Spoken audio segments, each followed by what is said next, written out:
Good day, Internet. Let's have another good one. Hagan here with episode 5 of the Coach Charley Roy Dynasty. Coach Roy and the Panthers would dominate their rival Kennesaw State 24-0. The Panthers have their second bye week of the year, so Coach Roy is going to hit the recruiting trail before hosting in-state rival Georgia Southern. Before getting into our recruiting, we have to highlight National Player of the Week, left outside linebacker KD McDaniel, who had four sacks against Kennesaw State, bringing his season total to 8 on the season. Just 3 games, he has 8 sacks. The school record in a season is 11, so there is a great chance that McDaniel can break the school record. We have our first commit of the season, left tackle Matt Fayad out of Alpharetta, Georgia, 2-star. That's some exciting news. All right, so we're going to get into recruiting here. We're excited with our first commit of the year, Matt Fayad, left tackle. All right, 6'4", 305. Hopefully, we can turn this 2-star into a very, very physical left tackle for us, and we can dominate in the run game, just like Coach Roy wants to. All right, we're here in first again with our left guard. This guy has said he's a deal breaker. I'm going to leave him. I don't know why playing style. Maybe we can get that playing style back, because I would really like to keep working on getting Salmon here, because he's at this time he's better than Fayad. Right tackle in first. Right tackle in first. We're in first. We're in first. We're in first. There's not much to change, and we're in first. We want to take this to 15, though. We don't ever leave it at 5. We're in first here. Like I said, we want to get this to 15. I don't know why I was doing this for a minute. 15 here for Eric Daniels. Fullback, we're in first. We're in first. All right, here we go. Got to up the ante here on this D tackle. We're going to move him to contact family and friends. We got 40 hours left. We're in first here.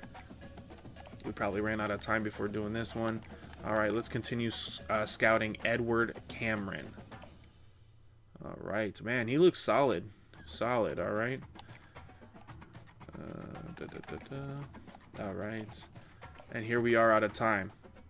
All right, but like I said, exciting to get our first recruit committed to us. So we're going to upgrade coach's skills. We're going to continue on the recruiting branch, and we're going to keep increasing the defensive line upgrades.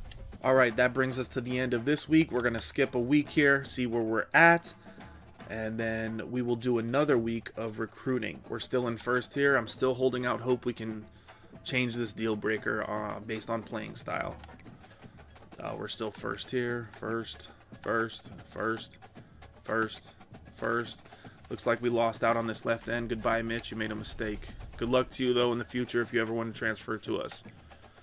First. Oh, we lost them already? He had a visit with us. He committed before the visit? Oh, man. That's tough. All right, we got him in first.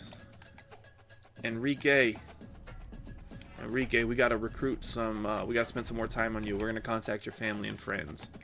Cameron's here. We're going to offer him a scholarship because he's fully scouted. We're going to offer Ty Crook a scholarship. And then we're going to get here and scout Glenn Clinton. Ooh, a gem. We offer gems immediately. And we get them in immediately. All right, we'll schedule the visit next week with Glenn. Finding a gem. Always a fun thing to do.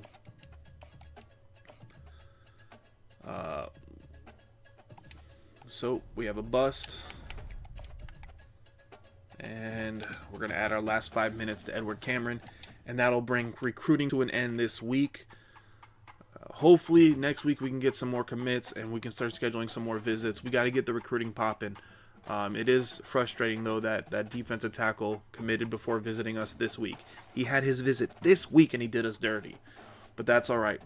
We're going to hop into this game of Georgia Southern. Stay tuned for the highlights. Welcome to Atlanta, Georgia, site of the 1996 Olympic Games, Center Park Stadium, and home to the Georgia State Panthers. And we have been feeling the excitement for this one all week. This matchup today, part of the lifeblood of the sport. A rivalry game where the results will be remembered for a lifetime. As we'll see a squad from the Sun Belt, the Georgia Southern Eagles, taking on the winners of 3 straight, the Georgia State Panthers. Early in the first, Georgia Southern would have the Panthers defense on their heels. Justin Abraham would dive for the sack but miscalculate the athleticism of Eagles quarterback J.C. French, who would escape to his left and pick up 20 yards. The scramble would wake the Panthers defense up. On the next play, Kevin Swintz would get the big sack, making it 2nd and 15. The same result happened on 2nd down. Linebacker KD McDaniel gets his 9th sack of the year, forcing a long 3rd and 23. The Eagles would be forced to punt.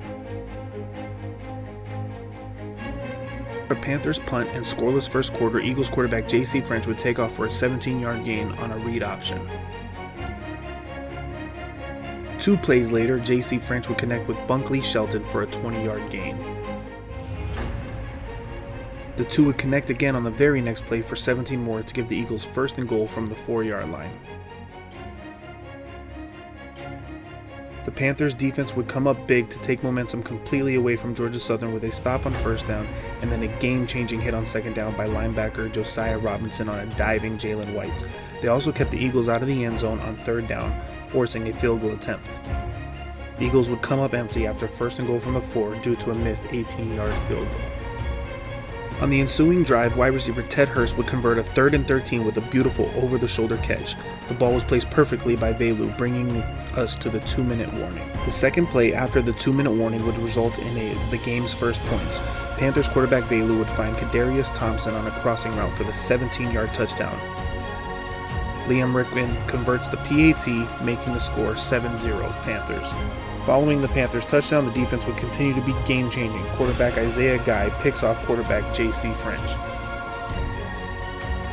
The Panthers would go on to capitalize off Guy's interception when Freddie Brock punches it in from 2 yards out. Rickman converts the PAT and the Panthers go into the half up 14-0. On Georgia Southern's first play of the second half, quarterback J.C. French would take a shot downfield and safety Jeremiah Johnson would badly mistime his jump, leading to a 71-yard catch-and-run touchdown by L.V. Bunkley Shelton, bringing the Eagles to within 7 following the made PAT. On the first play of the 4th quarter, after a long, methodical drive, the Panthers would score from the 7-yard line on a triple option courtesy of running back Michael Dukes, giving the Panthers a 20-7 lead, and the PAT makes it 21-7. The Eagles would convert on an important 3rd down and 2 when J.C. French lasers the ball into coverage for a 24-yard completion to tight end Tyler Frum. The Eagles would go up tempo, catching the Panthers out of position, resulting in a big 21-yard gain by running back Jalen White. Georgia State would fall victim to catching their breath. On the very next play, J.C. French would deliver a strike to Derwin Burgess Jr. for the 26-yard score. Georgia Southern would go for 2 but fail, making the score 21-13 with 5:44 left in the game. A few minutes later, Coach Roy would make the gutsy decision to go for it on 4th and 5 from his own 44. Christian Velu would complete it across the middle to star tight end Dorian Fleming. Panthers would force the Eagles to use all their timeouts and kill the clock. They would line up for a 43-yard field goal that would be drilled by Liam Rickman, pushing the score to 24-13 Panthers with just 25 seconds remaining. That field goal would be the final points of the game. Georgia State moves to 4-0 on the year and 1-0 in conference play.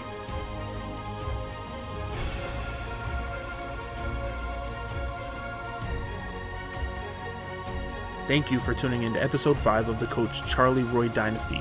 Don't forget to like, comment, and subscribe, and stay tuned for episode 6.